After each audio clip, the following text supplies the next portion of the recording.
Welcome, everybody. My name is Jeff Call. I'm on the board of directors for the Realtor Association of Southern Minnesota, and our association president, of course, lassoed me as I walked in the door and asked me to come in and welcome everybody. So I don't have anything prepared, but I just got back on the board today. So here I am. So welcome to the forum. Welcome to the candidates. I hope you enjoy it here. We have coffee back there, so if anybody needs coffee or there's refreshments in the fridge, please help yourself. Hope you enjoy the evening. Thank you. Thanks, Jeff. For those of you who don't know me, my name is Jonathan Ziert. I'm the president and CEO of Greater Mankato Growth, and I too want to welcome you this evening. It's good to have all of you here. I want to thank you for being a part of the Minnesota House District 19A forum this evening. The forum is presented by Greater Mankato Growth, Alpha Media, and the Realtors Association of Southern Minnesota. That's a new partner for us in presenting forums, but it makes all the sense in the world. So thank you for being a part of that. We appreciate that. Additionally, I want to thank KTV. As you might have heard in the chatter up front, the microphones aren't giving you any sound. They're projecting for the cameras. So that's a little odd. It takes a minute to get used to, right? But I want to thank KTV for recording this event as well. And before I get into some of the housekeeping items, let me let you know about other upcoming forums that we have in Greater Mankato that are still coming, that we're hosting. Senate District 19A is a forum with Nick Frentz, Willa Daly, and Shane Wernsing on October 10th. So join us for that. The Mankato City Council Forum for all seats will be held on October 13th. And you can get more information on all of these upcoming forums and information on our candidates in all of the races by visiting our event calendar as well as visiting our website at greatermankato.com. One other item that you should be aware of tonight, a referendum that would extend the current 0.5% local option sales tax in Mankato and North Mankato will be on this year's ballot on November 8th, of course.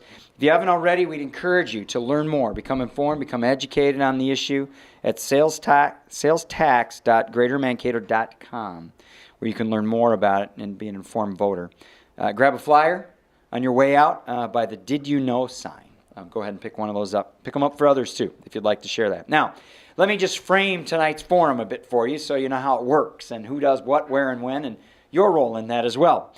First, let me set out some expectations for you that'll help present an engaging and a civil dialogue for us tonight. We expect we'll have more questions than we can have time to ask. So we ask that you help make the most of that time by holding your applause until we get to the end, as well as, of course, no shouting, no heckling, those sorts of things. This evening's format will follow like this. Each candidate, you're getting them in line? Each candidate, all right, see, he's already out of control, Herb. Don't make us get security, Herb. Each candidate's going to be allowed 3 minutes at the beginning to make some opening remarks, and then they'll be allowed the same at the very end of the forum. Our moderators, who I'll introduce in a minute, will try to hold our candidates to 2 minutes. That's difficult for anybody. It's difficult for them, and some questions will demand a longer answer perhaps, but what they're really interested in, you're interested in, is engaging in a robust discussion that really gets their thoughts on the issues. And our moderators will be attentive to that, and if they feel like there's more that needs to be asked to be probed on, that's what they're most interested in. So in some instances, they may allow a question to go longer or ask a follow-up, and doing that again to try to get as much information out as possible. And they'll be responsible for those follow-up questions. Now, let me introduce these moderators to you. First of all, on my far right, your far left, John Mickelson is the news director at Alpha Media, one of our partners this evening. John, thank you for being here and for being a partner and a moderator tonight. Thank you.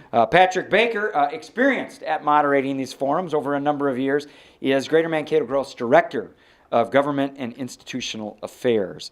Patrick, thank you for your leadership and organization of these events as well. We are very grateful for that. Finally, most importantly, it's my pleasure to introduce to you our two candidates at this evening's forum. First, Representative Clark Johnson is the DFL candidate. Welcome, Representative. And Kim Spears is the Republican candidate. Welcome, Mr. Spears. It's good to have both of you here tonight. Thank you for being here. Now, let me turn this forum over to our moderators. Enjoy tonight's forum. Gentlemen? Perfect. Well, thank you, Jonathan, and thank you all for being here. When you did come in, there were some slips for questions for the candidates. If you do have those, feel free to just kind of sneak up and set those on our desk, or else maybe Deb was in the back. You can flag her down and she can bring those up for us as well. We have a set of questions here that we'll be asking those as well to supplement those. We want to get right into the debate, so we'll start with opening statements. There was a coin toss.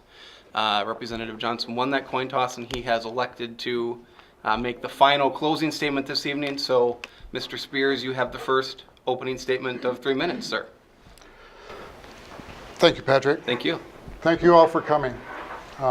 Participation in our way of life, our government, is an essential part of the continuation of the way we live. And that is probably the most important reason why I choose to serve. I started out with a simple one issue, and that was simple property tax. About 10 years ago, property taxes were going up more than 10% a year. And I thought that was rather alarming, as my wages weren't going up anywhere near that amount. And so I went to the county board, and I went to the school board, and I went to the city council, and I asked why. And the answer really wasn't very satisfactory. It says, that's what the taxes are, that's what you pay. You know, in essence, the impression I got was, go away. Well, I live 4 doors down from the city hall, and I said, okay, I guess it's within your purview. I guess it's legal for you to raise these taxes like this, but it's also within my rights and my ability to come down here and watch you spend this money. So for 4 years, I sat in the audience, I studied the packets, and provided feedback where I could. And I think I had a very good influence there. At some point along the line, the council decided that unlimited public comment was not a good thing. So they limited public comment to 3 minutes. And at that point, again, although I was satisfied just being in the audience and contributing as a citizen, at that point I felt that I had to do more. I felt that I had more than 3 minutes to say, 3 minutes more feedback. Well, that's when I ran for council. The first time I didn't make it, the second time I did. So now I've spent 4 years on the city council. Initially, that first issue was property tax, and that was the main thing that I was concerned about. But in my time on the council, I've learned that there's much more involved in running our counties and our society and our civilization. There's just a lot to it that I never really had considered before. So I have since tempered from there. I've learned a lot more. I've learned a lot of different issues, a lot of different things. Unfortunately, the more you learn, the more alarmed you can become. And I have become alarmed by the things that are happening in our society, in our world, in our cities, in our counties. My initial impression that when I approached the council is, you know, we have the power to do this to you, and you really don't have much to say about it, was reflected in a lot of people's attitudes. And I don't believe that. So I'm happy with my community service. I found that I have a little bit of ability at it. And what I need to do now is I need to share that ability. I need to use that God-given ability to help protect this way of life that we have. I'm very concerned for our country and our society, and I want to do everything that I possibly can to preserve what we have. Because I believe that we live in the greatest nation in the world, and we live in one of the greatest states in the world. I've lived in a lot of places. And by comparison, I think we live in one of the best states in the nation. And so, again, the reason I serve is because I want to protect that way of life, and I want to protect our state and our nation. Thank you. Thank you, Mr. Spears. Representative Johnson. Thank you to those who are sponsoring this forum tonight, and thanks to all of you for coming. It's nice to see a full hall. I think these forums are important. The democracy depends on a free exchange of ideas, and I do look forward to that tonight. And Patrick, you mentioned a civil debate. I'm confident we will, and I thank Mr. Spears for that's the way we campaign, and it's the way to do it. Exchange of ideas is important. It's done in forums like this. It's also done at the door. I'm proud to set a goal every time I run to try to knock almost every knockable door in my district, and I think I might make it this time. I like going door to door. I enjoy walking. I enjoy being outside. I really enjoy meeting my neighbors and my constituents. To tell you the truth, my favorite part of door knocking are the children. you know, the mother or the father might come to the door, and then if there's little children in the house, they come forward as well. And sometimes you engage with those kids. It's really a nice experience. But I think seeing those kids are also a good reminder of why we do this. I don't think it's trite at all to say our children are our future. They are our future. And a lot of what I try to do and what I've tried to accomplish the last 4 years as your state representative is to really build a brighter future for all Minnesotans. And I think it really starts with education. I think that's been true certainly for my family, and I think it's true for my neighbors. That a quality education and access to quality education from preschool on through college is really essential for the individual, but it's also essential for the future of Minnesota. It's thinking in the future and building that human capital that is so valuable for all of us. It's also things like infrastructure, and certainly transportation, and Highway 14 is one of those pieces of infrastructure that absolutely needs to be addressed. It's also things like our legacy of cleaner water in Minnesota. We want to build a brighter future for all Minnesotans. To do that, we need to have, at the state level, a stable budget. When I first ran in 2013, 9 of the previous 11 years, Minnesota had faced a deficit. And the year I first ran in 2013, we had borrowed money from the schools to pay off the debt. And I don't see how we invest in education when we're borrowing from our schools to pay off a state debt.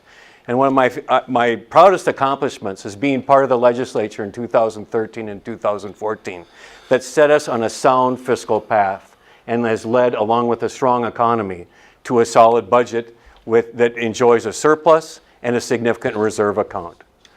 That allows us to make those investments for the future, to make sure that all Minnesotans can live a full, complete life moving forward. So thank you for attending tonight. I look forward to the discussion. Thank you, Representative Johnson. So we'll jump into questions here.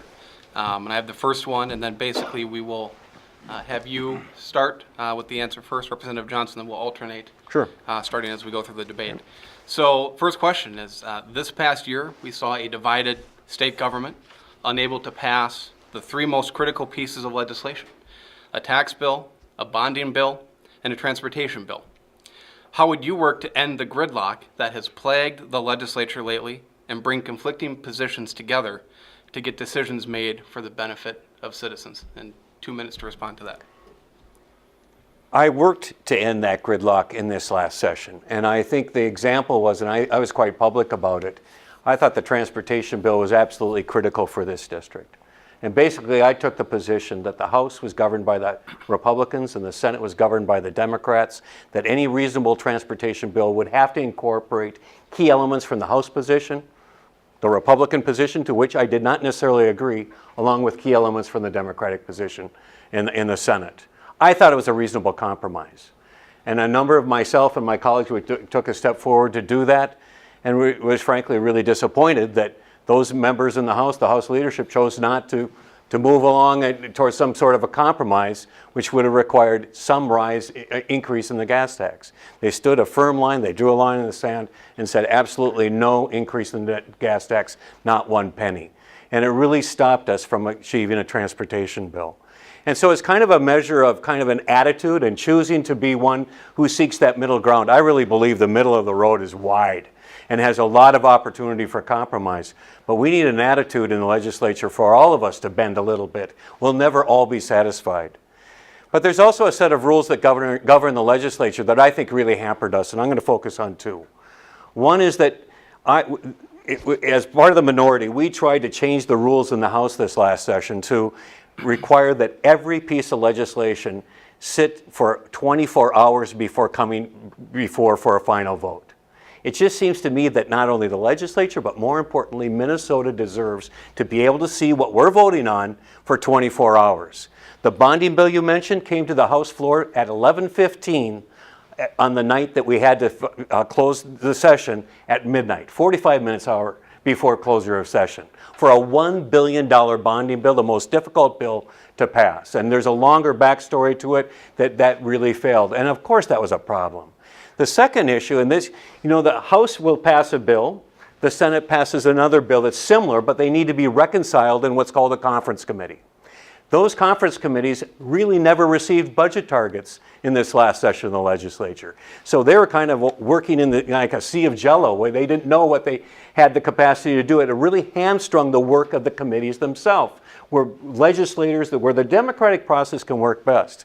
And I supported another rule change that was denied by the Republican majority to have a 2 or 3 week target prior to the end of session for every one of those conference committees to know how much money they would be working with, so those committees could work together and come to a reasonable solution. I think with some rules changes and some attitudinal changes, and I think frankly the attitudinal changes have to come from the people. I think the public has to demand that we sit together, we do our business in the right way, and we come to forge a compromise so we can move Minnesota forward. Thank you, Representative Johnson. Mr. Spears. The work got close to being done in this session. We had a bonding bill. It did get passed right at the end there, but it was passed and ratified and passed to the Senate. And there had been significant agreement on that bill would go through. But at the last minute, some of the urban senators decided that light rail was an essential thing, which hadn't really been discussed in a lot of the committees before. But they decided that it was so important that they throw it in at the last minute, knowing that I think they really knew that that would derail this whole situation and cause that bill to fail. So it wasn't just the House of Representatives. And then with the tax bill, that went to the finance bill, that went to the governor, and he basically vetoed it for an error, which is, I think, is probably valid that he should have done that. However, it could have been reconciled. I think it could have been reconciled more easily without coming back to session, and we could have got both of those bills passed. But that said, so that's enough of the finger pointing what happened there. I think we came close to getting all of those things done, and I think we could probably, I think a different body would probably do a little bit better at getting those things done. I do agree with Representative Johnson in the fact that we do need some time to read these bills. My advocacy would be that the bills are read out loud one time on the floor. That means that somebody's had enough time to read that whole bill anyway. Or the 24 hours would be good. I think most people can read a bill within 24 hours, except if as long as it's not the Affordable Health Care Act or the IRS regulations. But I think those things are good moves, and the committees have to get their work out as well. All of those things are going to help us get our work done. We need that more transparency. I really object to some of the omnibus bills too. What that does is it puts a whole bunch of legislation into one bill, and it's just too easy to put things in there. Number one, that aren't good for Minnesota, or that are poison pills for the other side. So we get to play these partisan games like that. I think all of those things are bad things and need to be dealt with. I would stand with any representative or any legislature that wants to put some sort of a limit that these things have to come to the floor so people have time to read and review them. On the City Council, I've put my foot down several times. They've come out with things relatively rapidly in time, without enough time to study them, and I will not vote for anything that people haven't had time to consider. So I think that is a good way to approach the problem. Thank you. Okay. Councilmember Spears, we'll start with you on this next question. You had mentioned the tax bill that did not become law last session had a number of provisions that would have benefited individuals and businesses. Moving forward, what do you think Minnesota should do as a state with respect to taxes and tax reform?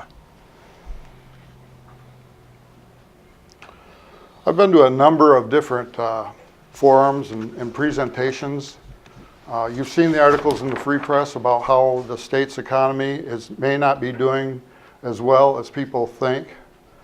And I believe that there is some validity to that. I believe that we've built something good here, but I believe that maintaining that is costing too much right now. The taxes are actually forcing businesses out of our state.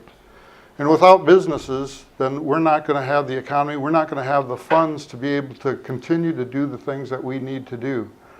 So what we need to do is we need to look at our spending and find ways to save money, eliminate waste, so that we can do the important things that the state do. We have two constitutionally mandated functions, education and transportation. And we definitely have to do those. There's been some rancor around transportation, but I think there's enough funds to do what we need to do. We had a surplus. We could have used some of that surplus to pay for some of our one-time needs in transportation and get those done and lessen our load so we don't have to have the billions of dollars that the Department of Transportation is asking for. One thing that we don't take into account, we're talking about a balanced budget, we're talking about funds, but one thing we don't take into account is the federal debt. We have $19 trillion in debt right there. We may have a balanced budget here, but every entity in the state, every entity in the country has some responsibility for that. Even at the city council level, we wound up spending federal dollars, and I think we spent those dollars frivolously. And we do so at the state as well. We need to take that into account. All of the education that we do, all of the transportation we do, everything that we do good can all come unglued if we don't address that issue, and we need to take that into account in all of our decisions. So I think we need to be more responsible with our money, and I don't think any large tax increases are in order, because I think that will destroy our economy here in Minnesota and drive more businesses out of the state. The tax bill was really a good example of compromise and cooperation in this last session. And I think both sides said, we passed a good tax bill, until we learned of the $101 million error. And I appreciate that you acknowledged that the governor needed to veto that.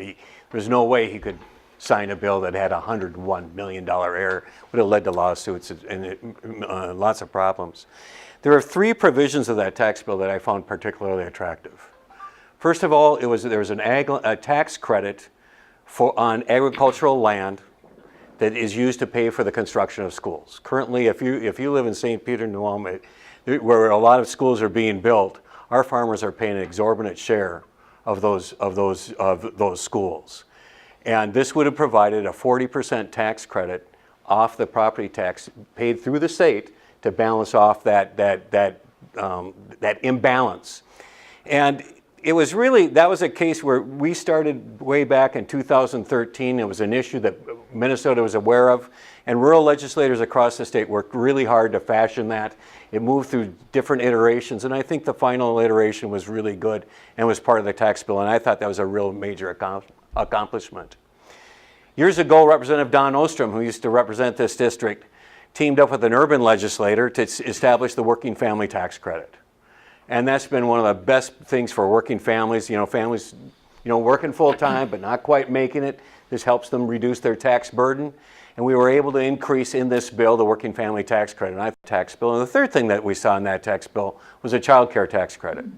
And there was a number of tax provisions that we really saw as an important step forward. We had some room to move for tax reform, and that bill would have been good. And I want you to know that Representative Thiessen, who is our leader, and who I presume would likely be speaker should the DFL get the majority, has pledged that should we get the majority, that you can expect the tax bill to come off that floor within 30 days from the start of the session. It would look similar to what we passed in the last session. All right. Well, we've talked a little bit about transportation. Let's delve into that topic. Yeah. So Minnesota's transportation infrastructure faces funding challenges at all levels, including a significant shortfall in the state highway funding over the next 20 years. Last year, legislators broadly agreed that the state needed at least $600 million annually in new transportation spending to fill the gap. However, they were unable to compromise on how to best raise those funds. How would you propose addressing our state's transportation challenges? This is a critical issue in our district. We've all driven Highway 14. I think my first comments when I first entered the legislature, the first public comments I made was that this district, this community, shares a collective sorrow over the deaths on Highway 14. We had to deal with Highway 14. But it's not only Highway 14, it's also the county roads, the township roads, et cetera. I'm really proud that in 2013 and 2014, I worked really hard and was part of a team that achieved getting $330 million towards a program called the Corridors of Commerce, which helped fund the 4 lanes that we're seeing being constructed. If it'll ever stop raining, they'll finish it, between North Mankato and the west end of Nicollet. And that's a huge step. But I won't rest easy until it's done all the way from New Ulm to Rochester. It's about safety, it's about moving goods. We fundamentally need a long-term transportation funding plan in this state. There's some room in the surplus now, but remember again, 9 of 11 years prior to 2013, there was a deficit. When it comes to basic healthcare services or basic funding education, competing against road money, I don't think we can count on that road money being there. We need new dedicated funding for roads. The gas tax has traditionally been the way it's the workhorse for paying for roads. If we raise the gas tax a dime, that would generate $300 million a year. So that'd be half of the $600 million. So somewhere in that dime, 12 cents, would generate a good chunk of the money we need moving forward to make sure we have the dedicated funding. That gas tax money is constitutionally dedicated. It can only be used on roads, bridges, and related types of construction. So that's the foundation if we're going to make a progress on our roads. We need to make the long-term commitment because we don't just build a road today. We start planning the road, and it takes several years to generate the project. These projects are giant. I've observed that project on Highway 169. Look at the equipment that's used. Look at the plant that they developed right just north of North Mankato to do that. It's an expensive proposition. It's an absolute essential investment that we need to make for the growth of this community and other communities, particularly in rural Minnesota, where we carry a lot of agricultural goods, a lot of heavy stuff, a lot of heavy trucks. We've got to have good roads in order to do that. And then I want to come back and finish with the concept of safety. The MnDOT is really working towards 0 deaths. It's hard to achieve that when you have 2-lane roads like Highway 14, where we have a long history of really unsafe driving. We've got to address it. I'm frustrated that we have not been able to accomplish it. It's one of my very top priorities moving forward in this session of the legislature. Mr. Spears. I too would like to see Highway 14 done. But as far as overall transportation funding goes, I believe that we need to look at a lot of different things. We need to look at waste. I've heard anecdotally a lot of different waste streams in the Department of Transportation. And a dedicated funding stream, they have a dedicated funding stream. That's the budget that they should work to. As far as building new roads, we have bonding. I think bonding would be appropriate use for that, in the fact that it's the future people that are going to be using these, and they're the ones that should be paying for the future roads. So bonding is a legitimate use. We need to look at that and include that in that stream. I think that things change all the time, and what we need to do is balance all of our needs together in one pot, basically. You have a dedicated funding stream for transportation. That's good. The department works with that. Any additional needs and stuff like that needs to be balanced out with all of the other needs that we have in the state. Again, we need to look at a long view on this thing. There may be a situation right now that our economy may not be doing quite so well in the future. And all of those roads, all of that good spending right there is not going to be worth a hoot if the economy goes to heck on us. So what we need to do is put everything on the table. The Republican Party put on the table the bonding, some from the general fund. They used some more dedicated funds from rental licenses and auto parts, although that does come from the general fund, I suppose. And then also, then you have the gas tax. And already that's dedicated. So I think we need to look at creative solutions and not just automatically increase the tax. You don't give your teenager, a big allowance right away and not expect them to spend it all and then ask for more. So I think we need to look at that. Did you favor gas tax? I'm not entirely opposed to a gas tax, but I think we need to look at everything first. Look at other options first. Look at the waste. Look at other options. I look at Highway 169 and how that got prioritized.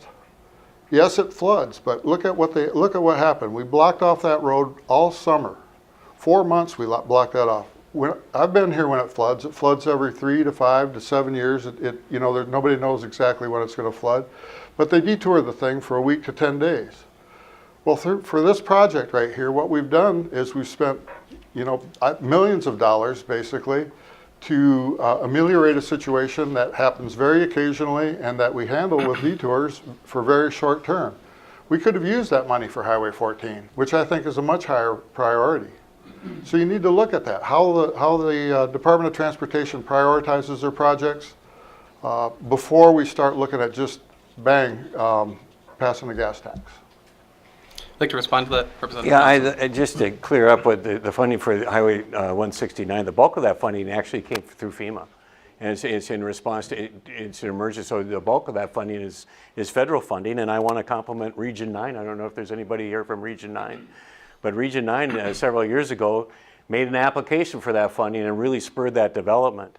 A flooded highway, a major inner city highway like Highway 169, it affects commerce, and I just don't think we want a major highway that consistently floods over time.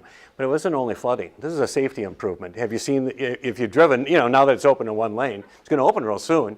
I think they did really well in fixing the road. I was surprised how fast they were able to complete the project. But you'll see the barrier, and then there's both the cement barriers, and then there's the guy wire barriers. We've had deaths on that highway because cars have gone over and flipped over into the oncoming traffic. Those are deaths.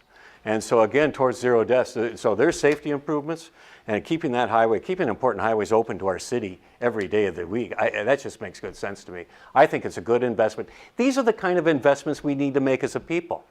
We have collective needs, and highways are certainly collective needs.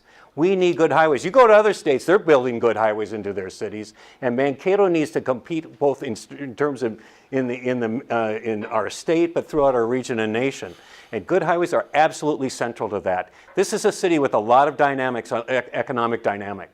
And if we don't have good highways that are open all the time, we can't expect to continue to grow our economy with the kind of good paying jobs that we need for people to live a full and prosperous life. These are good long-term investments, and I support them. One briefer, Bill. Please. As Representative Johnson said, that was funded with FEMA money. And that just goes to my point. We keep spending federal money when we don't have it. This is going to be the destruction of our country if we keep doing it. We have to look at this holistically from a national point of view. Otherwise, we're headed towards ruination. Okay, Mr. Spears, we'll start with you on this.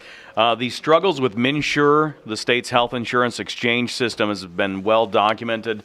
This week we've heard talk of a possible pending collapse of the system. What would you do to improve health insurance, healthcare in Minnesota, and the MNsure exchange? I would abolish the MNsure exchange. If we have to have an exchange, we need to be on the federal exchange. Why are we reinventing the wheel? I belong in IT. There's no excuse for what we've done. We've spent $400 million on this, and we have a website that doesn't work.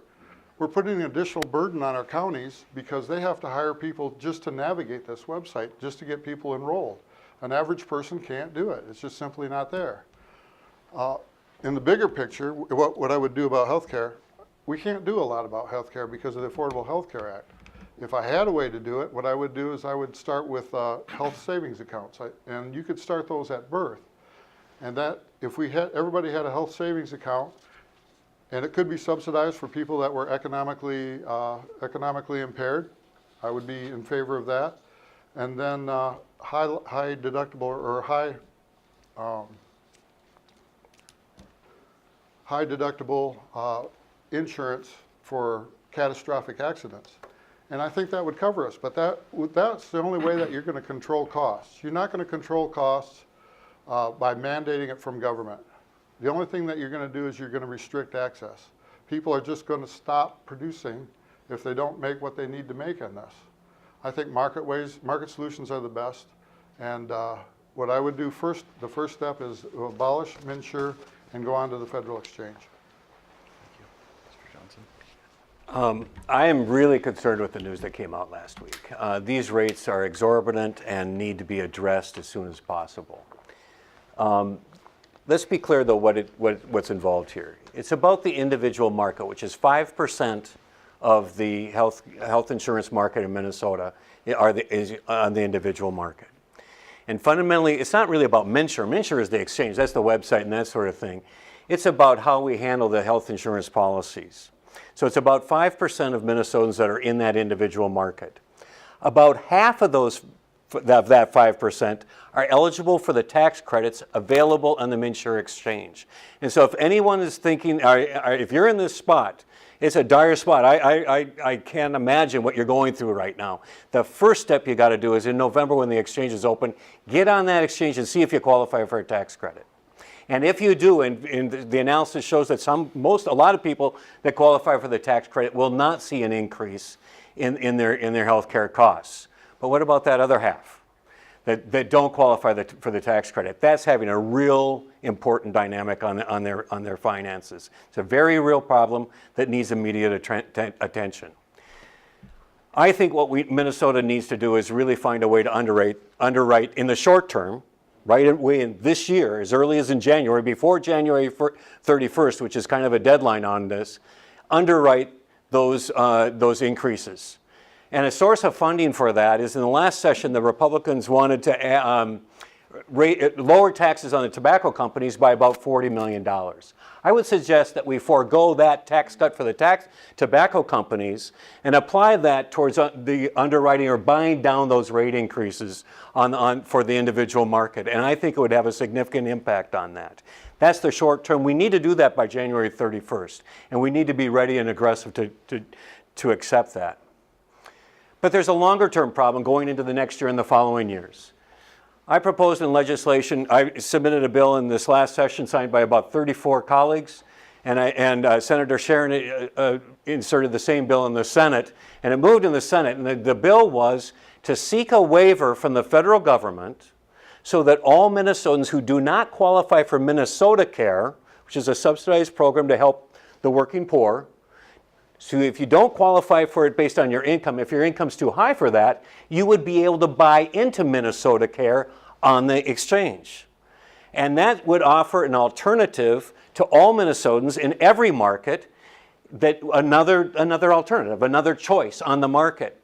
It would also is appealing because it's based on a statewide share instead of these regional shares, so it would be a larger pool. Part of the problem here is the individual market is carrying the burden of absorbing the people who used to not be able to get health insurance. Remember, before, just several years ago, if you had a pre-existing condition, you couldn't get health insurance. That tends to be an expensive crowd, and so right now the individual market is absorbing that. That would help decrease that. Now, the GOP is saying, the Republicans are saying, well, let's go to the federal system. I get a kick out of that partly because usually we like local control, and we hear that from that party. But in this case, it's serious because if we went to the federal exchange, it would not allow us to do these sorts of waivers. Minnesota has a long history of creatively solving these problems. There's a real problem. It needs solution. But I really think Minnesota is going to be better poised to solve that problem as a state than waiting for the federal government to solve that problem. There's other possibilities in the long term. The reinsurance idea that was posted in the editorial in the Star Tribune the other day has some legs. That may make some sense. We would seek a waiver for that, and maybe that makes sense as well. But fundamentally, we really need to keep working on healthcare costs. You think about prescription drugs. Look at what happened. We've all read about the EpiPen. That's just intolerable. We've got to find a way to address those issues. But urgently, we need to deal with this short-term issue right now, before January 31st. And then in the rest of this session, we need to look at what we can do for 2017 and beyond. And I think the Minnesota Care option is a really good option for Minnesota. Follow-up. My esteemed opponent proposes a lot of solutions, but they all involve more government intervention in our health care. We had a system that worked, okay? We had uninsured people, but no one was dying in our streets. There was some high deductible options. There was a state fund for people to be insured that couldn't be insured through any other means. We did all of this to help like 400,000 people initially. That's how many were uninsured. Now we're dealing with a situation, this whole system we turned the whole system on its head, and we wound up only helping about half of those people. We helped a little over 200,000 people get insured that weren't before. And now what we have is we got a situation right now where another section is endangered of having insurance. Some of them just are not going to afford insurance. These are the productive members of our society. These people on the individual market are young, budding entrepreneurs. So what we're doing by putting in government solutions and trying to plug the holes is we're hurting our entrepreneurs. We're hurting our economy again through government intervention. There's all sorts of unexpected consequences to these actions. And what are we going to do to control costs? I mean, are we going to mandate the price? We're going to price control? We're going to dictate to these companies what they have to sell their products for? I mean, if I were a manufacturer and I had production costs and somebody told me what I had to manufacture my product for, I don't think I would necessarily do it. My choice is to probably go out of business or relocate. The EpiPen's a good example. It's government intervention that caused that problem to begin with. There are companies out there that are ready to produce products already that will replace that, but they're barred from the market by the EPA. You know, we cause problems. You know, we cause problems by our government intervention. And we need to look at market solutions instead of looking at government intervention for every problem that we have. All right. Shift gears a little bit. Topic that's in the news lately. Across the country, we've seen major strife between communities of color and police agencies. Minnesota has not been immune to these challenges. What should the state do to help restore trust between law enforcement and the communities they serve? And I think we are first to Mr. Spears on this one.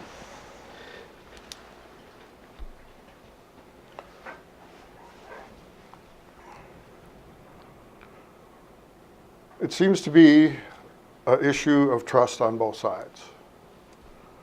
One of the suggestions that was brought out is community policing. That means you have to get police out into the neighborhoods, you know, to actually do their job, to communicate. We do a pretty good job of it around Mankato. I'm very impressed. We're reaching out to our ethnic community, and just, I think this is kind of a model that we could use all over. But one thing that we need to do is we need to unify instead of divide. Our whole country is being divided into separate subsections. You know, everybody has a special interest and everybody's vulnerable, everybody's a victim in this situation. And that's not what we're about. Initially, this country was about unification and about coming together. That's not to say there's not problems there, but talking about it. Vilifying the police is not the solution to this problem. And it's actually causing more crime in certain areas because the police aren't willing to get out of their cars. You know, they're challenged because they know that they may be in a situation where they're going to be vilified, lose their job, be sued, be arrested. So they don't know. And this is not going to create a good situation. This actually hurts the communities, the ethnic communities and the communities of color. So what we need to do is we need to build unity and togetherness in this regard and not point figures and divide our country. I agree with Mr. Spears that this is a remarkable challenge, and it is a matter of coming together as a community and building trust. But it's hard to build trust when the facts are before us. And I think the main thing, my first message on this, is we've just got to be honest and open about it. One of the things that really bothered me about the Philando Castile situation was that he was stopped 48 times for traffic violations. 48 times. Anybody in this room been stopped 48 times by the cops for anything? I can't imagine how you can do that. And you know, I can't remember the last time I was stopped by a cop. And yet this gentleman was stopped 48 times in the last several years. This is a guy who worked in a school, was a really valued member of that community. And so there was a problem there, okay? The response where there's blame on the police is all equally unfair. I worked for years as an advisor in the College of Social and Behavioral Sciences at MSU. Our largest program is law enforcement. My colleagues did a really good job of teaching ethics, of making sure that our students understood that police people are out there serving the public to protect and serve our communities. I knew those students. They cared about what goes on. I know the people who serve this community. They care about this community. Vilifying the police, you're so correct, is not an answer either. But also we have to recognize that there's a problem. It's a matter of conversation. It's a matter of working towards it. It also can be a matter of perhaps training. One of the things that some police departments have done and taken on the expense for is crisis intervention training. It's a full week's training. It costs a lot of money. It is particularly challenging for small police departments. But I think it's time for Minnesota to consider that every police officer in the state should take that training. And indeed, maybe every person, professional person who finds themselves involved in those situations needs that training, and that training has to be monitored and made sure it's valuable training. But there's a lot of good things said about that. Related to this, a lot of times, is the mental health crisis, because there's a lot of times these issues are, we see these cases where there's a mentally ill individual and it exacerbates the situation. And I think, I sit on the Governor's Mental Health Task Force. We're trying to look at the overall mental health system to see if we can improve it. It's a daunting challenge, but some of the best testimony I thought we received up in Duluth. And the city of Duluth seems to operate kind of like the city of Mankato operates, or this region operates, North Mankato, Mankato, St. Peter, our region.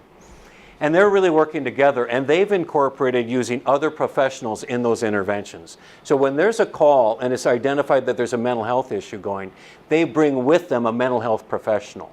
There's room to do that. I guess it's a matter of talking it through, figuring out what processes we can use to improve the situation. But it really means, again, what Mr. Spears says, building that trust. And building that trust, and you build trust by being open and honest about situations. We need an honest conversation. It's going to take some time, but I think we all need to be involved with it, and certainly leaders in the legislature. And I think we're going to keep grappling with this and struggling with it, but we've got to stick with it until we improve it. Representative Johnson, we'll stick with you here to begin. Kind of stay within the law enforcement realm. Minnesota has some of the highest numbers of individuals that are being recruited and radicalized to terrorism. We saw this manifest itself with the recent terror attack at the mall in St. Cloud. What should the state be doing to prevent domestic terrorism, protect our citizens without impeding their rights? You know, it's a similar question in a way to the last question. It follows nicely. I thought, you know, we all saw the situation in St. Cloud. We thought, boy, that's close to home, isn't it? And I thought, after I saw that, I followed the response of the city of St. Cloud. And I really want to applaud our city of the North St. Cloud. There's an organization called Unite Cloud. They said, we're going to double down on our efforts. St. Cloud has had a tradition and a challenge with these issues over the last 10, 20 years. And people know it, and it really, the folks in St. Cloud, it affects them. They don't like it. And the city has responded by bringing a large Somali community together with a larger majority community. And they've worked hard to bring people together through an organization they're calling Unite Cloud. I don't know all the details about Unite Cloud, but the concept is to get people to interact and people to get together. And I think that's really the step. We've got to take steps to kind of say, we are all in this together. No matter who we are, no matter where we come from, no matter what our circumstances, that we as a community stand together to make sure that everyone has that opportunity to progress and live a full and complete life within that community. I hear at the door, and I also hear locally from the Somali community, we need to get more opportunities for people to interact. It's interesting to me, the number of our neighbors that say, a lot of times at the door, I say, well, what's a priority for Minnesota? And I've been pleasantly surprised by the number of folks who have said, we need more opportunities to get to know our immigrant community. We need more chances to interact. I think it's incumbent upon churches. I think it's incumbent upon community organizations to do that. Just this week, I participated in the workshop on writing about race that was sponsored by the Diversity Council. The room was filled. There's the large room at the Civic Center. It must have been a couple of hundred people there journaling about race, people coming together. That's one example of what we can do. But we also need to support the organizations, particularly from the minority communities, who are saying, we want to unite, we want to explain who we are, we want opportunities, genuine opportunities to interact with others. And I'll finish by saying this. I also think the schools have a special and an important role in all of this. As we've seen new immigrants, new Americans coming into our schools, we've got to make sure that those schools are welcoming. We've got to make sure those schools understand that community so they can get a full education. And particularly, I think, both in school and outside school, I really challenge this community and communities across Minnesota to make sure that all kids are involved in extracurricular activities. I think it'd be really nice if every kid in this town was in at least one extracurricular activity, frequently presented through the schools. I look forward to the day when I see the East High Choir sing, it represents that whole school. As I've seen the athletic team slowly but surely involve more kids from the new communities. And that's really important as we become friends and we do things together. I think we'll find our common humanity more often than not, and that's how we get after that problem. Thank you. Mr. Spears? They say you can lead a horse to water, but you can't make him drink. I believe that we do have a lot of opportunities to meet our ethnic neighbors here. We have a tapestry project here in the greater Mankato area, which I probably believe is similar to that as well. I've attended the training for leadership in ethnically diverse communities through the Blandon Corporation, and I'm in agreement with my opponent on this in this regard. We need to know our neighbors. These people are here; they're our citizens. They are home. They're not going home. So we need to reach out to them as well as provide opportunities for them to reach out to us. And basically, an integration is what's in order here. We need to come together again as neighbors. We don't need to divide anymore. We definitely do not want to balkanize these people. We want to know them and know their needs and not cause any more problems. So I think we're doing these opportunities here. Again, but it's up to every one of us. This is not something that can be mandated by government. So as far as what the government can do, we can provide opportunities, we can educate, we can encourage the schools to do this. But I think this is something that's the community's responsibility. And I think that is the key to prevent radicalization, is make them a part of our communities. Well, I hear the rain, which means that it's a crappy night for our farmers. So here's a question on agriculture. So Greater Mankato Growth, along with hundreds of businesses and professionals rooted in agriculture from across the region, have been working since 2013 to strategically build on and connect the region's extensive agricultural business assets in order to develop and position this region to now be known nationally and internationally as the Green Seam, the place for talent, business, innovation, and education in relation to agriculture. What should the state be doing to better support the growth of the agriculture economy in our region? And I think this goes to Mr. Spears first, correct? Yes. Well, I would say that the way we can do this is to treat our farmers fairly. We had this buffer strip law that came out initially 50 feet, to the side of ditches, which was really not a fair way of doing it. One thing that we're doing is we're addressing the property tax issue for school funding, and I think that's important too. We need to use market-based solutions. We need to unleash our farmers and our agriculture and our businesses to do what they need to do. As far as what government can do, the best thing that government can do is get out of the way. And I guess that's my solution. I sit on both agriculture committees. I really enjoy them. And one of the things about the agriculture committees in the House, we take great pride in being bipartisan committees. And we seek consensus, and most of our votes are almost unanimous. And we take pride in that. It's a nice respite from some of the partisan bickering. Doesn't even happen as much in the ag committees. That was my first choice of committees because I represent Nicollet County. And just take a drive through Nicollet County, you'll see some of the richest farmland and understand quickly that our agriculture base is really critical to this community. Then I drive around Mankato, and what I see is the mills. And then if I dig a little deeper, I learn about the lawyers, the accountants, and all the other folks that are involved in agriculture. And I think I compliment the Greater Mankato Growth in taking the lead on establishing Green Seam. It says a lot about what creates potential for our community. I call it value-added agriculture. That's where you take the product off the farm and you shift it into something else. And the mills are a good example where this morning I had the opportunity to tour the old Hubbard Mill on Riverfront, where it's a flour mill. Instead of just selling wheat, you transfer it into flour and you get a little value added to that wheat. And there's a lot of opportunities to do that. And really, if you look at the history of this community, that's really what's been central to the economic core of our community. Now, how do you support that? Efforts like Green Seam are excellent, and whether the state has a role with that, I can't quite see it. But there's a couple of things that the state has done with respect to value-added agriculture, is that there's a small set of, there's some money left over from the old support for the ethanol plants. And what the Ag Department did was they went around the state and they said, well, how can we use this money to invest, kind of create a fund to invest long-term to support agriculture in Minnesota? One of the things they came up with small grants to support value-added agriculture. And so loans go to people who might, there's a cheese factory in Mankato that has received some small loans from the state to increase its capacity, and it's very successful, and someday that might employ a whole bunch of people and value added for the dairy industry. And example after example of that.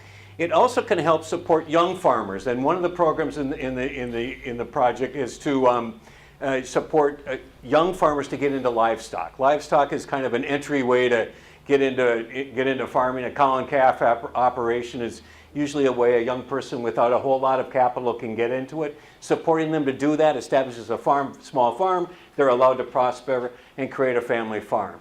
And the concept that's critical here is supporting family farms. Minnesota's strength in agriculture are our family farmers. And you look across Nicolet County and you'll see strong family farm after strong family farm that have evolved over time. And supporting those farmers is also essential. One of the things we achieved in the last legislature was to establish public research for family farmers. A lot of the research is funded by Monsanto and the other large companies. And what the family farmers said to us, okay, that's fine, that research is fine, but we need research for us. And where is that research done? It's paid by public money and it's done at the University of Minnesota. And I'll tell you that the Ag campus at the University of Minnesota is one of the greatest assets for farming in Nicolet County and across Minnesota that I can imagine. And we help fuel that by putting money into public research so it supports family farmers to make sure that they can productively continue and to maintain a productive enterprise moving forward. There's a lot of neat opportunities with that. I think farming has changed over time. I'm old enough to have seen those changes. I anticipate there will be more changes, and that research will fuel those changes towards a positive future for agriculture. Okay. And Representative Johnson, we'll start with you on this next one. Staying within the local economy, businesses across our region and the state report that they're having a tough time finding enough qualified workers to fill open jobs in their companies. Further, Greater Mankato Growth estimates that our region is going to be short nearly 3,000 workers over the next 5 years. As retirements accelerate and our economy continues to grow, what must be done by the state to address the shortage of workers in Minnesota? I immediately think of training. I also think of housing. And I think of a challenge that's going to be hard to meet. Let me talk about training. I visited South Central College this morning and saw some of what they're doing to train students in advanced manufacturing. Now, advanced manufacturing, just figure high-tech machines that people like me can't figure out. You need trained people to operate, that this is to create very precise high-tech products. That's where the money's at, folks, and that's where the people who will be running those machines and setting those machines and establishing that in those advanced manufacturing are really offering the kind of wages that can support a family for a long time and a real strong middle-class lifestyle, and South Central College is doing a darn good job with that. Furthermore, one of the things that they've done is secured federal funding to support apprenticeships with those enterprises. So part of the experience, part of the learning experience is done at South Central College, but part of that learning experience is in the very companies that use those machines. And so the student is learning generally at South Central College and specifically on the job through an apprenticeship program. I think there's a great deal of possibility with that can provide the kind of technical workers that an advanced economy needs. And we want an advanced economy in this community. Another issue, the other issue I mentioned was housing. This is a problem throughout Minnesota, that there's simply not enough affordable housing for workforce housing. I want to compliment our neighbor city to the north, St. Peter, which has really done a good job and taken some risks and kind of been out on the edge and worked with people who are very creative in creative neighborhoods where lower income people or lower middle income people can purchase a home. We're sitting here in the Realtors Association. What an opportunity. And I really compliment St. Peter for kind of taking the risk to do that, using the resources of the city to help build that housing so they can attract the workers so people have a place to live. It's a remarkably complex issue because it involves a whole lot of people and a whole lot of the state in finding enough workers. The other thing is there's pockets where we can find workers, perhaps. I'm thinking, you look at where is the unemployment, making and targeting those areas where people are unemployed and making sure they get the kind of training they need. One of the bills I was proud to advance was a Vets to Agriculture program, where assistance was given to South Central College to help train vets to identify opportunities for work in agriculture. Agriculture in general has the same problem. And then to train them and prepare them to work in various aspects of the field of agriculture. I think it has great potential. I saw the other day that Representative Walz is working on a federal solution to dovetail with that. Because our veterans, they're coming home, they've got an opportunity to work in this field of agriculture. I think it's important. Another possible spot, you've read where there's issues with there's fewer daycare centers, childcare opportunities. So if I'm a parent, if we're a couple and we have children and we can't find daycare, that means one of us has to stay home. That means we might both want to be working and be a two-income family, but if we can't achieve daycare, one has to stay home. That shrinks that labor force as well. And so we got to make sure there's childcare opportunities. I guess the point of my response is that we've got to look at this from multiple facets, and we've got to get after it because this is a long-term problem. Because as we age, we need this workforce. And then finally, I'll say this. I think that the whole business of being welcoming to new people and welcoming to new immigrants. We hear a lot of rhetoric in the presidential race today. Oh, these immigrants are all bad. We've got to be scared of them. That's not the attitude we want in Minnesota. We want to be welcoming to people.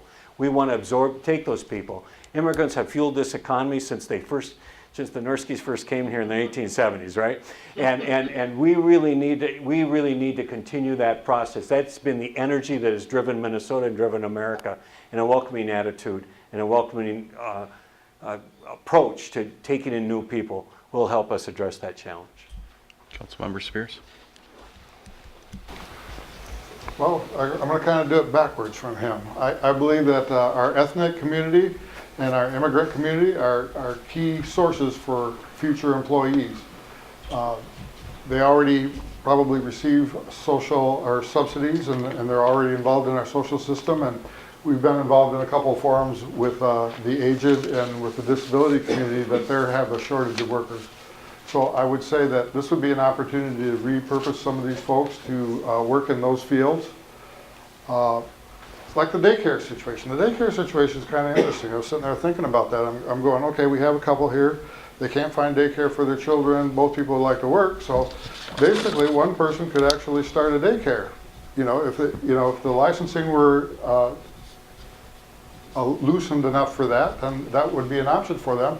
That would accomplish two purposes. That would give one person a job, and it would also help relieve the daycare situation. So it is creative solutions.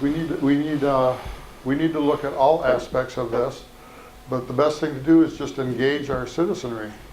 Training is going to be a very important part, but I think some of the companies have responsibility for that too. If a company is crying because they have a shortage of workers, then they can help create programs that would help train these workers. They just need the incentive to do that, basically, and I think that's a legitimate way of handling the situation. Housing is also a challenge, but I think we're working on that. And as workers come in, as the economy grows, I think the housing will follow. I think we're building quite a few apartment buildings in the greater Mankato area, and I think that we may need more low-income apartment facilities. But at this point, I think the housing situation is a market-driven thing too. If you got the people there, you're gonna have people building the apartments. And it's up to these realtors up here to get that done. Thank you. Well, so say you're fortunate enough to get elected in this district. You show up at the legislature January of 2017. What are the very first 2 or 3 bills that you will personally introduce? You get the first crack at that, Mr. Spears. My first issue would be, and I'm not sure whether you can do it with a bill. It's more or less of a long-term project, but that's the security hospital in St. Peter. The safety issues there are just untenable. And although we proposed some solutions for that, we're building a new facility there. That'll help. We're providing more money theoretically for the budget for more people, but we're not getting to the root cause of the issue. The root cause of the issue are the policies and procedures that the workers there have to deal with the behavior issues that are there. And unless we get to those, then all of this other stuff that we're doing is not going to get to the problem, and it's still going to be an issue going forward. And we're talking about safety here. We're talking about the safety of our state workers. We're talking about the safety of people in there that are vulnerable adults. What bothers me is the fact that if we can't handle a situation as a state that's contained like the security hospital is, how are we ever going to handle the other issues that are out here in the greater state? So I think that's going to be my first issue. My second issue is going to be to try to get us onto the federal exchange, not and quit Mincher. It's just a fiasco.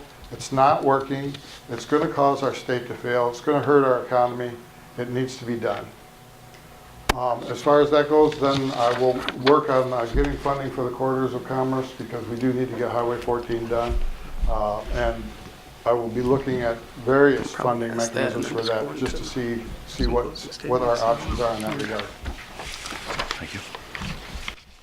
This will be a little easier for me than Mr. Spears, because I get to resubmit the bills that I submitted last time that didn't succeed. So they're written.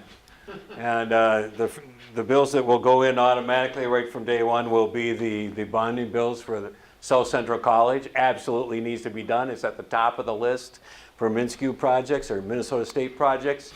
And that needs to be done, rehab that. The security hospital and the sex offender program. There's kind of three separate projects that need to be, we absolutely need to rehab the old part of the security hospital.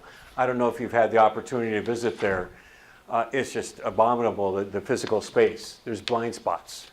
It's not a good treatment environment. And that has to be done. It's the second phase. They've done the new construction, and the new construction was done with the understanding that the second phase would be done to complete the rehab of the old construction to make for a better treatment environment. The third is Highway 14. I have a bill in there right now to finish it to New Ulm, and that'll go in immediately to finish the road to New Ulm. And obviously part of a larger process. But I think the bill that will be debated maybe right away in January, and I hope it is this waiver for the Minnesota Care. If you've been following the Star Tribune again on the editorial page, they've identified this as a possibility. Representative Thiessen today on NPR, I believe, identified that as also a possibility. This is a real deal.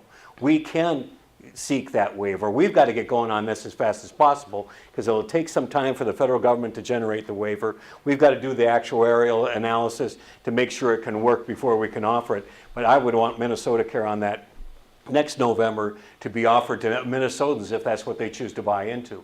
And we've got to get that process going immediately in January.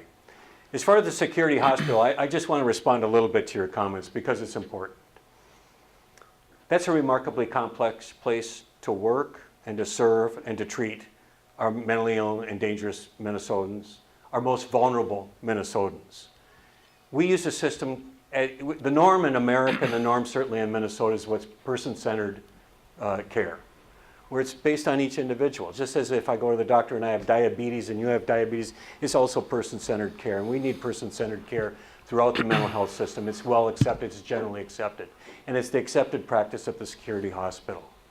That presents challenges to both manage the hospital, but also to care. And when there's imminent risk, recognizing when there's imminent risk and something has to be done is a remarkably difficult challenge.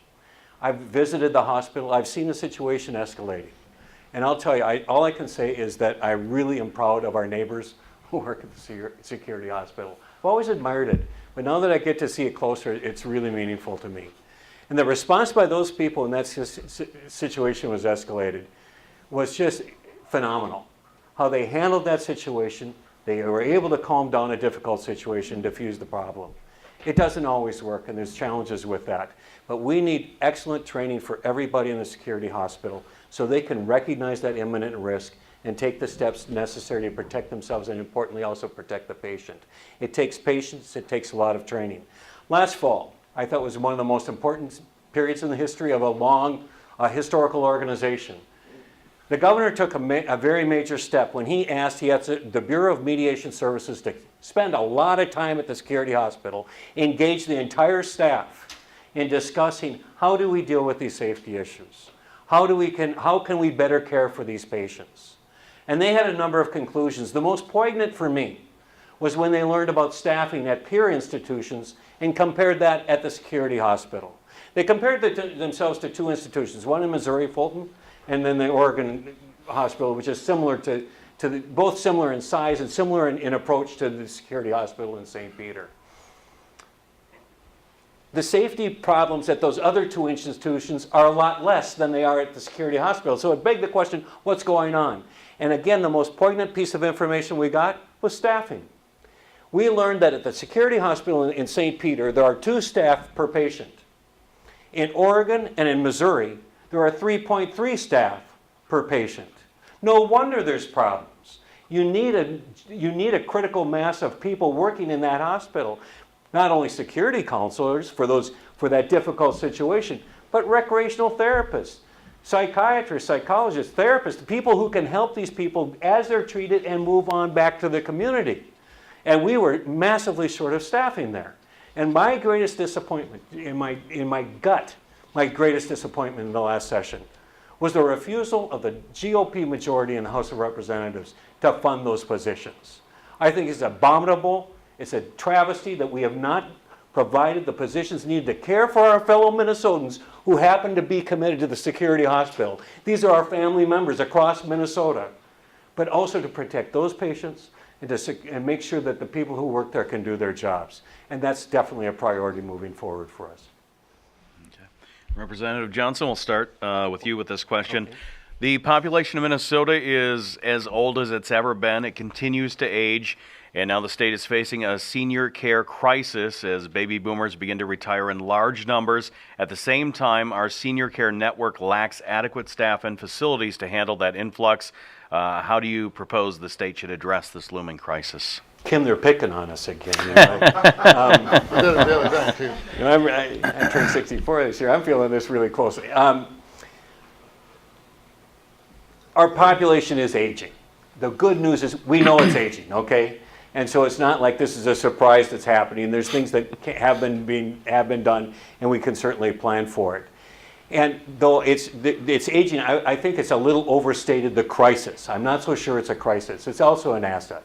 I'm looking in this room, I'm seeing a few folks who are a little over 65 years old or really remarkably active people in this community and are vital members of the community. I think one of the benefits we have is as we're aging, I feel pretty healthy at 64. I'm going to go do the river ramble on Sunday and I walk a lot of doors and I feel vibrant. I know, more importantly, I know lots of my neighbors who are.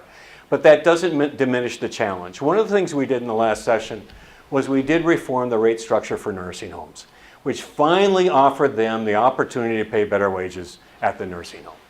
And that has improved the employment picture because really the key issue here is the workforce, hiring people to provide the services that are needed in nursing homes, and this extends to personal care attendants. That goes on to another story. But it was really an important step, and a first step towards addressing this problem. I think we live in a city that has recognized that we are an aging community, and we accept it and we celebrate it. And Mankato takes a lot of pride in being a good place to retire. I want to compliment Vine, and I think we can all do that. I think there's general agreement that Vine is a tremendous asset for this community. It provides opportunity for people to continue living a full life, but also stay at home. And we've got to find ways to help people be members of their community and stay at home as long as possible. In many ways, that's the cheapest alternative. And a lot of times in the state, we've got to look at the cost of these things. That's our role. And helping people stay in their homes, that means supporting wage structures that can support people that can come in and work in those homes. And that's going to take some cash, folks.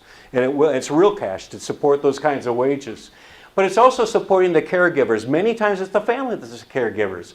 And I thought one of my favorite bills was introduced by my colleague Jean Poppy down in Austin, and she put in a bill to support caregivers who are dealing with family members who are experiencing dementia or Alzheimer's. And the idea is not only that to give them some respite from that care, but also to give them some training and just a little support so they can help support their family members in their homes. We've got to be aggressive on this, we've got to be thoughtful about it, but we've got to keep moving forward to make sure that seniors can live a full life as they advance in their years. So it's a challenge for Minnesota, but I think we're up to it. Councilman Spears.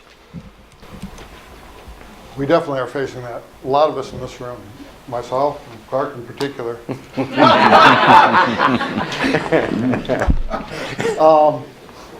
We were in a forum the other night, and we were discussing this issue, and one of the ideas that came up was the fact that there's such a large turnover in care providers because of wages. And being in business myself, I know that turnover has a tremendous cost associated all by itself. So to the degree that we can help minimize turnover, more funding for reimbursement for the workers is probably very appropriate. The idea is to put measures in there to figure out what that is. One of the other solutions that occurred to me was, again, going back to the employment situation. We have a large immigrant and ethnic community here that are underemployed, and these people are already connected to social services, and I think we could probably use that to create some sort of a synergy where we could kind of guide these people into careers where they can actually do this work. And that would accomplish two goals. It would help relieve the employment situation in those communities, and it would help provide for these services going forward. That's only one solution. There's, and we're going to have to look at multiple solutions. The Vine thing is good. I think Vine is wonderful. That's a nonprofit organization, and they do a tremendous job. I've availed myself of some of their services, myself, and I think there's more opportunities like that. And the government's role in a situation like this would be to seed organizations like that and then let them grow. And the demand is going to bring that along as well. So I don't think we have to worry a lot about that. And I do think the problem is a little bit overstated. I think we're going to live better. I think we can help ourselves. We can help the situation. I plan on being very active well into my 70s and being involved in the community and being involved in all sorts of things. So I think I'll be able to provide services as well, as rather than being a receiver of these services. At some point I will be, but hopefully there'll be others like myself that will step into those shoes. So last question, then we'll get into closing statements.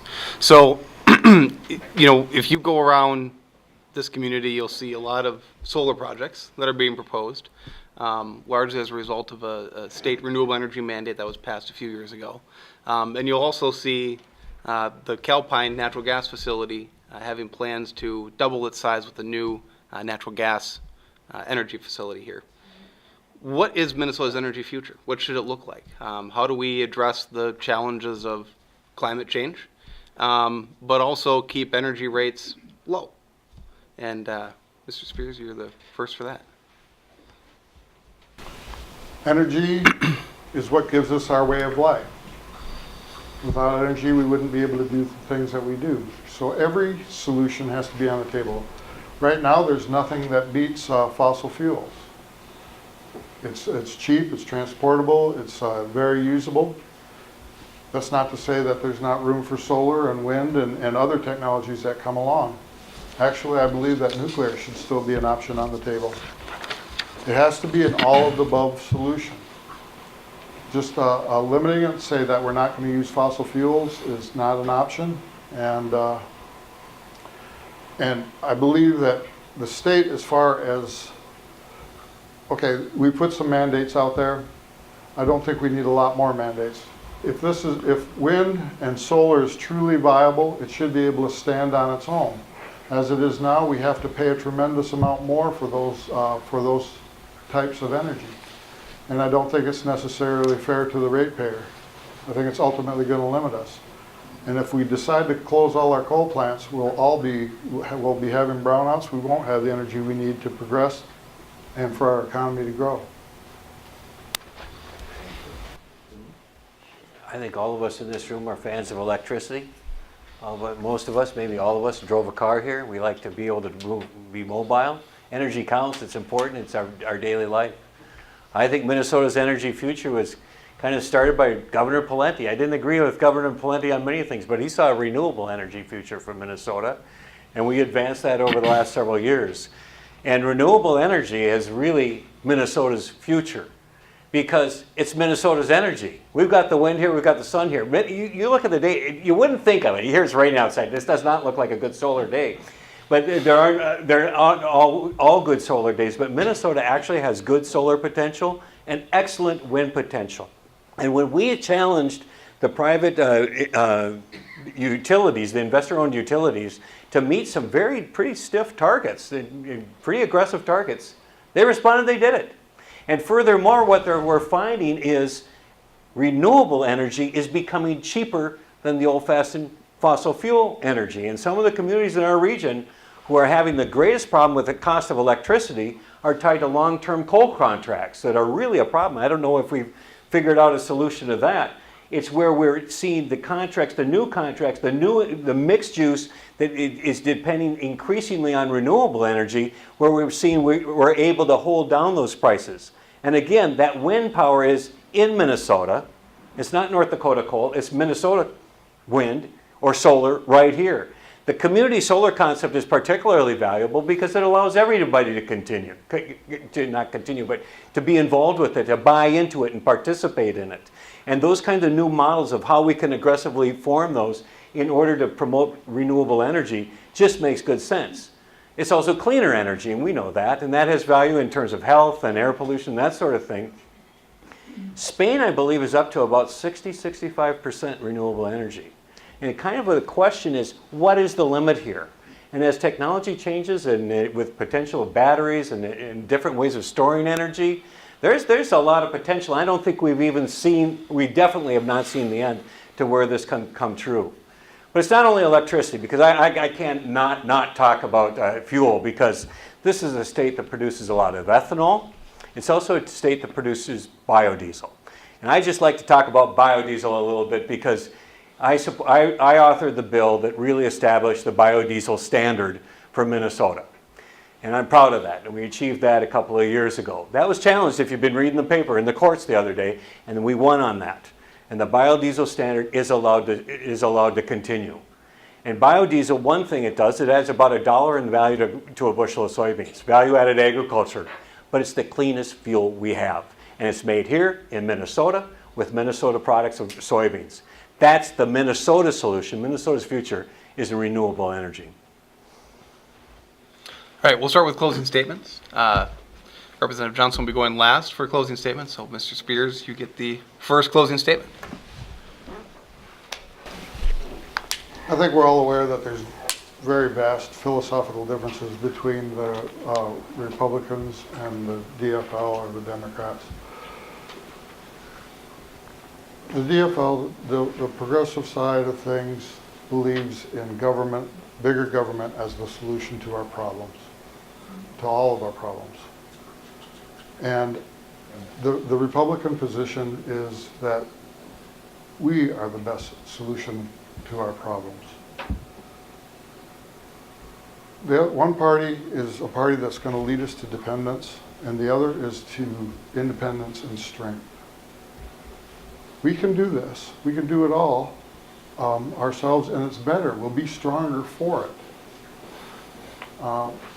It's not to say that there's not room for both people or both parties and ideas at the table. We'll never turn this whole ship around on a dime.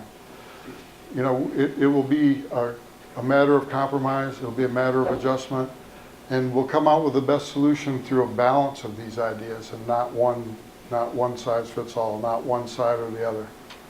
And so I'm looking for that balance. I'm looking for those ideas. But we do have to take into account that we all have an impact on a $19 trillion debt. We're walking by the graveyard. What are we going to do? Who is that debt going to fall on? It's not going to fall on us, but it's going to fall on our children or our grandchildren. Are we just going to ignore it? Are we going to blow it off? Are we going to say it's not there? And we're all responsible for spending that money. So somebody has to be responsible somewhere along the line. We have to turn that part of this ship around. So I don't know what the solution is, but I want to work toward that solution. I want to find the things that work, that get us going in that direction. We talk about sustainability all the time. Is this sustainable? Is this debt sustainable? So again, I want to work towards that solution. I don't believe that we're a lost cause. I believe that we still live in the greatest nation in the world, and I believe that we can find a solution to this problem as well. But it's not going to be easy, and some of us are going to have to change our ideas. I'm open to changing my ideas. As I said in my introduction, I got on the council, and I found that a lot of my ideas changed. But everybody's going to have to compromise and change to find a solution to this.